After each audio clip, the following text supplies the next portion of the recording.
Army in Germany is on the march to suppress a tribal revolt. At stake, the eastward expansion of the empire. Varus was leading an army of 18,000 men and a heavy baggage train with scores of wagons. The officers' baggage even included large wooden beds for comfort. The three legions were among Rome's finest and were Augustus's pride and joy.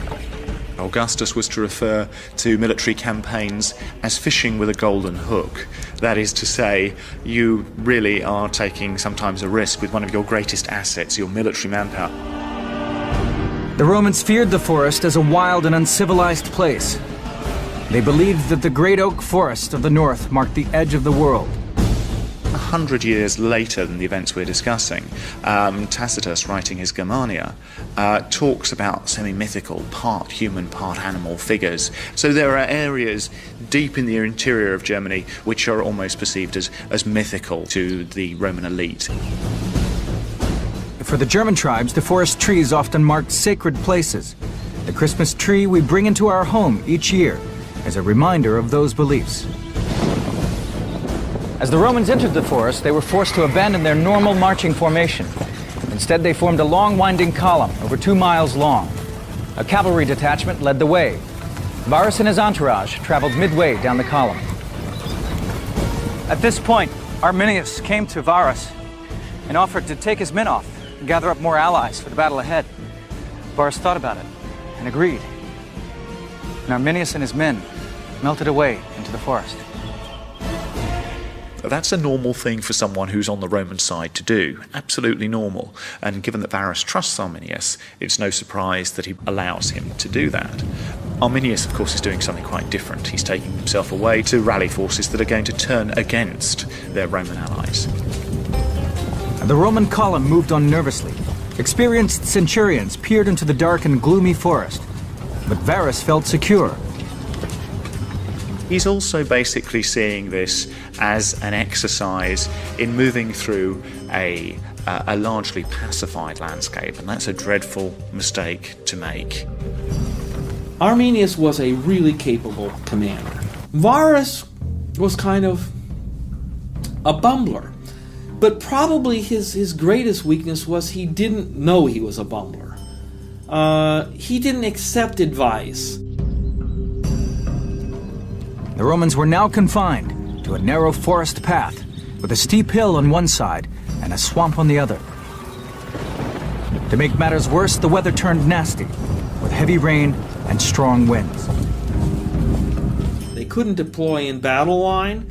They couldn't station cavalry on the flanks to protect the infantry from counterattack on the sides, flanking motion. It was a tremendously bad place for Romans to fight.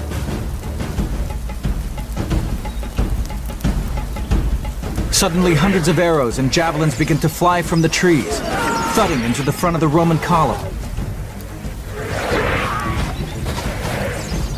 Hidden among the trees were the nearly 18,000 German tribesmen. The Romans were in disarray. They knew how to change formation in the face of an attack like this, but there was just no room. Soldiers collided with one another as they ran for safety.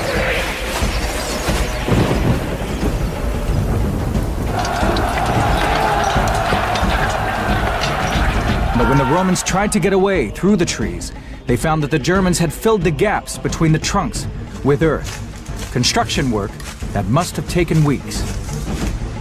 What we see is just how much other planning went into this. This has taken a lot of thought. How do you break the army up? And then, once you've got them in some of the least favourable land, how do you capitalise on that? It probably took a couple of minutes for news of what had happened to get back to Varus. Communication must have been quite difficult along the line of the column, so terrible things could be happening in one place and the others wouldn't really know much about it. They may hear muffled screams from afar, but they wouldn't necessarily know what was going on. Now the remainder of the German army swarmed out of the forest from both sides of the track. A volley of spears was followed by close combat with swords.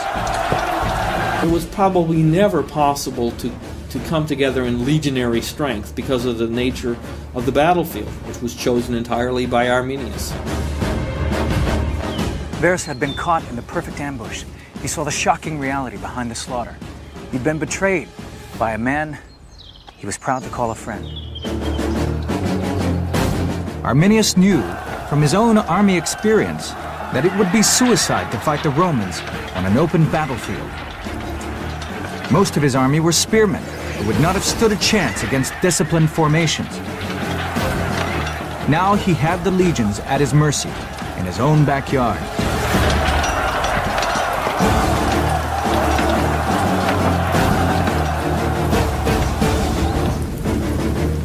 After the first assault, the Germans ran back into the forest.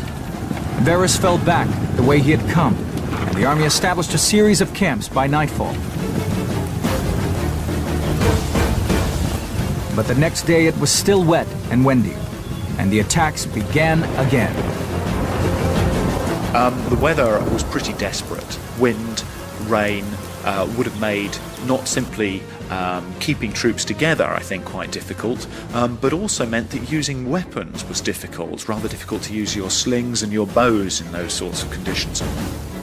The rain made it difficult for the Romans to come together in a military unit to defend themselves. The rain made it impossible for them to use their bows. The rain made throwing spears useless. Arminius aimed to break the Roman line at a number of points, cut the Roman army into sections, and then finish them off, one at a time. Groups of troops tried to make a break for it, but were easily cut down as they ran off the track and into the swamp. The Romans fought in the rain, they fought in the sunshine, but no one can fight in the peat bog. Even allowing for the element of surprise, why were the heavily armed Romans unable to put up more of a struggle against their lightly armed attackers? The answer may have been that Arminius equipped a section of his army with Roman weapons. No Germanic weapons were ever found on this battle site. Defeat was unthinkable for Varus. He was trapped in the depths of the forest with 3 of the emperor's treasured legions.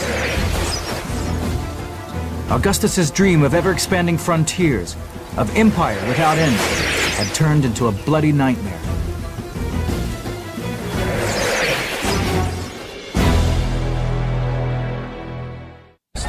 It is 9 AD. A Roman army of 18,000 men is fighting for survival in the German forest. At stake, the eastward expansion of the empire. Varus tried to regroup on the second day, but couldn't communicate with the other section of his army. Arminius had succeeded in splitting the Roman column in 2. This meant that one half of the army would not know whether the other half had survived. Sections of the Roman cavalry, unable to maneuver in the forest, abandoned the infantry and made a dash back to the Rhine. The survivors managed to hang on through another night. By the morning of the 3rd day, they were exhausted and completely pinned down. Varus and his officers knew that defeat was inevitable, but they also knew that capture meant a horrible death. You would not have wanted to be a senior centurion who fell into the hands of the Germans. A number of the most senior Romans are wise enough to realize that they are going to have a terrible fate at the enemy's hands. They choose suicide. For Varus, the humiliation of defeat must have been made 10 times worse for having been duped and betrayed by Arminius. Varus was a man who I believe would have never even given thought to surrender. The honorable thing for a man in his position to do was to commit suicide. And I mean, what more precedent does he need than his own father had committed suicide, his grandfather had committed suicide? And does one realistically expect that this is a guy who's going to raise the white flag, so to speak, and say, "Hi, here I am, take me hostage"? After the death of Varus, the resistance of what remained of his 3 legions collapsed. The slaughter that followed horrified Rome. Corpses were cut into pieces, and hundreds of heads and hands nailed to the trees. Those taken prisoner were dragged to ponds deep in the forest, where their throats were cut, and their bodies were thrown in the water as a sacrifice to the forest gods. Afterwards, for years, the forest floor was white with bones. The Germans cut off Varus's head and sent it back to Rome. That's how they learned that their army had been defeated, is when, not rumor, but Varus's head arrived. 3 entire legions, almost 18,000 men, were dead. Augustus never recovered from the news.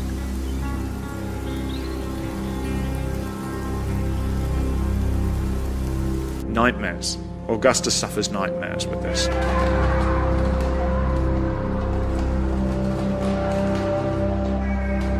He dismissed his German personal bodyguard.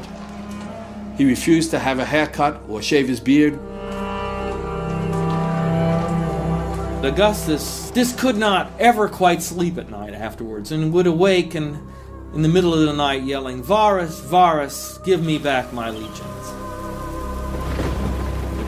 The Romans never raised those 3 legions again. They went from 28 legions down to 25 legions, and they didn't expand that army for almost 2 centuries.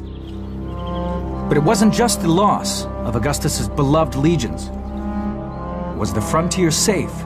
Would the barbarians now stream in to the empire? The initial response is panic. This is a very good army that's been pulled apart, and it also represents about 10% of Rome's military manpower. So one of the questions is, where are the enemy going to stop? Conscription was introduced, but when it became clear the Germans were not going to cross the Rhine, the mood turned from fear to humiliation. 6 years later, another army was sent across the Rhine. They discovered the bones of their slaughtered comrades and recovered the eagle standards of the lost legions. But the tribes remained undefeated. Dreams of expansion were over. The empire stopped at the Rhine. When we look at a number of the other defeats in Roman history, what's interesting with this one is it so very explicitly actually stops a pattern of expansion in one area, and that has very long-lasting consequences. It is also something that actually has a direct impact on the very shape of the Roman Empire.